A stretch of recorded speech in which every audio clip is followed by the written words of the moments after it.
Good afternoon, everyone. This is AK here, and you are watching me on SMS Academy of Fire and Safety. Guys, without any further delay, let's get in the video. Guys, this is a part 2 video. ये हमारी part 2 है और previous video में हमने discuss किया था MCB, ELCB, RCCB के बारे में. इसमें हमने डिफरेंसेस जाना था. बट ये इलेक्ट्रिसिटी की पार्ट 2 वीडियो है जिसमें हम जानेंगे इलेक्ट्रिसिटी होता क्या है, किसे कहते हैं इलेक्ट्रिसिटी. इलेक्ट्रिसिटी की जो हमने क्वेश्चन हमने यहाँ पे लिखा हुआ है, व्हाट इज़ इलेक्ट्रिसिटी, और इसकी जो डेफिनेशन भी हमने यहाँ पे लिखा हुआ है. Guys, electricity is the flow of energy from one place to another place. Electricity एक ऐसी एनर्जी है जो एक स्थान से दूसरे स्थान पे फ्लो करती है with the help of conductor. एक स्थान से दूसरे स्थान पे जाती है और जिसकी बहुत इंपॉर्टेंस होता है हमारी ज़िंदगी में. अगर इलेक्ट्रिसिटी, लाइट और बिजली अगर नहीं होगी तो बहुत ही इंडस्ट्रीज़ स्टॉप हो जाएगी, ठप हो जाएगी, जिसमें हम जिसकी वजह से काम नहीं कर सकते हैं. गाइज, सो गाइज, सबसे पहले हम जानेंगे कि इलेक्ट्रिसिटी के बारे में हमने यहाँ आपको बताया और कुछ इससे रिलेटेड जो बहुत इंपॉर्टेंट चीज़ें हैं, जैसे कि करंट क्या होता है, सर्किट क्या होता है, रेजिस्टेंस क्या होता है, कंडक्टर्स क्या होता है, ग्राउंडिंग क्या होता है, इंसुलेटर्स क्या होता है. ये सारी चीज़ें जो है गाइस, ये बहुत इंपॉर्टेंट है, जिसके बिना इलेक्ट्रिसिटी को मतलब आगे प्रोड्यूस करने में और एक स्थान दूसरे स्थान भेजने में मतलब आसानी नहीं होगी. तो करंट जो एम्पियर में होता है, उसके बाद में सर्किट एक स्थान से दूसरे स्थान, जैसे कोई आप जैसे फॉर एग्जांपल आप जैसे कूलर है, फ्रिज है, तो बिना सर्किट की वजह से वो प्रोसेस नहीं हो सकता, चल नहीं सकते. रेजिस्टेंस, कंडक्टर्स, ग्राउंडिंग और इंसुलेटर्स.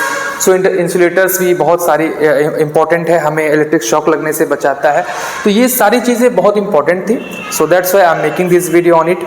और गाइज, इस वीडियो में हम जानेंगे इलेक्ट्रिसिटी क्या है, जिसको हमने अभी आप जस्ट बताया, और ये कुछ इंपॉर्टेंट पॉइंट्स है, इसको हमने यहाँ पे लिखा हुआ मेंशन किया है. और कुछ इलेक्ट्रिकल हैजार्ड्स भी यहाँ पे है गाइस, इसको हम बताएंगे, जिसमें है हमारा overhead power lines. Overhead power lines जो होता है वो एक हमारा इलेक्ट्रिकल हैजार्ड्स होता है, जिसकी वजह से हमें आपको इलेक्ट्रिक्यूशंस हो सकता है. इलेक्ट्रिसिटी से जो है हमें इलेक्ट्रिक शॉक लग सकता है ओवरहेड पावर लाइन से. उसके बाद में है जो गाइस है हमारा फॉल्टी और डैमेज इलेक्ट्रिकल इक्विपमेंट्स. ऐसा कोई फॉल्ट जिसमें फॉल्ट हो और डैमेज हो, कोई ऐसा इलेक्ट्रिकल इक्विपमेंट्स जो काम में अगर आप लेते हैं तो वो एक हैजार्ड है और जो हमें आपको नुकसान पहुंचा सकता है. तो फॉल्ट और डैमेज इक्विपमेंट्स का यूज़ नहीं करना चाहिए. डू नॉट यूज़ फॉल्ट और damage equipments. Overloaded circuit and in appropriate wiring. In appropriate wiring नहीं होनी चाहिए, प्रॉपर तरीके से वायरिंग होना चाहिए.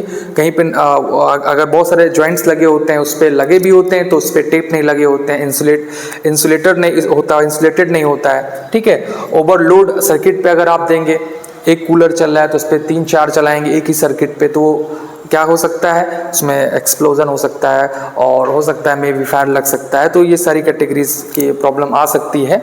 और पुअर ग्राउंडिंग आप करके रखेंगे तो इससे भी प्रॉब्लम्स क्रिएट हो सकती है. गाइस, ये भी एक प्रकार का हैजार्ड है. वेट सराउंडिंग अगर कहीं पे गीला इस तरीके से सराउंडिंग है, आसपास जो है नमी है, मॉइस्चर है, या पानी की वजह से, किसी अदर लिक्विड या केमिकल्स की वजह से, और उस एरिया में अगर आप काम करते हैं और इलेक्ट्रिसिटी नियर बाई अगर वहाँ से ट्रांसफर है और कहीं से लीकेज अगर ट्रांसफर हो गया, तो वो वेट सराउंडिंग क्या कर सकता है गाइस, इलेक्ट्रिकल हैजार्ड्स के रूप में हमें आपको इलेक्ट्रिक शॉक लग सकता है और हम इलेक्ट्रिकल इंजरीज हो सकती है, बर्न हो सकता है, बहुत सारी कैटेगरीज है इंजरीज की, वो हो सकता है, फेस करना पड़ सकता है. सो गाइज, ये पार्ट 2 में हमने कुछ इस तरीके से चीज़ें आपको बताई है और इससे रिलेटेड और भी चीज़ें हैं जिसमें हम आपसे डिस्कस करेंगे प्रिकॉशंस भी, कि इलेक्ट्रिकल सिटी की बचने के लिए कौन से प्रिकॉशंस का यूज करना चाहिए, कैसे हमें कंट्रोल मेजर देना चाहिए कि इलेक्ट्रिसिटी से हम बच सकें. तो उसको हम नेक्स्ट वीडियो में गाइस डिस्कस करेंगे. आई होप वीडियो आपको अच्छी लगी होगी. Thank you so much guys.